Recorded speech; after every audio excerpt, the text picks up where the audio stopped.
السلام علیکم ورحمۃ اللہ وبرکاتہ، اعوذ باللہ من الشیطان الرجیم، بسم اللہ الرحمن الرحیم۔ آج میں آپ کو خوابوں کی تعبیر میں آب کاماں ترش پانی کو دیکھنا یہ کیسا ہے، یہ رنج و غم والی تعبیر اس کی بنتی ہے یا بیماری سے نجات ملنے کا، رنج و غم سے نجات ملنے کا اس کا معنی ہوگا۔ پوری ویڈیو دیکھیں، آپ کو بہت زیادہ فائدہ ہوگا۔ یہ بہت ہی علمی ویڈیو ہوتی ہے، اس کو آگے لوگوں کے اندر شیئر کر دیا کریں، بیل آئیکن کو پریس کر دیں، میرے چینل کو سبسکرائب کر دیں۔ اپنا خیال رکھیں دوستو۔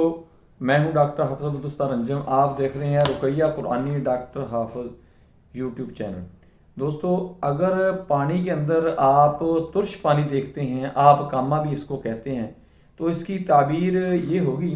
میں آپ کو ڈیٹیل کے ساتھ اس کو پڑھ کر بتاتا ہوں، آپ کو ساری سمجھ آ جائے گی۔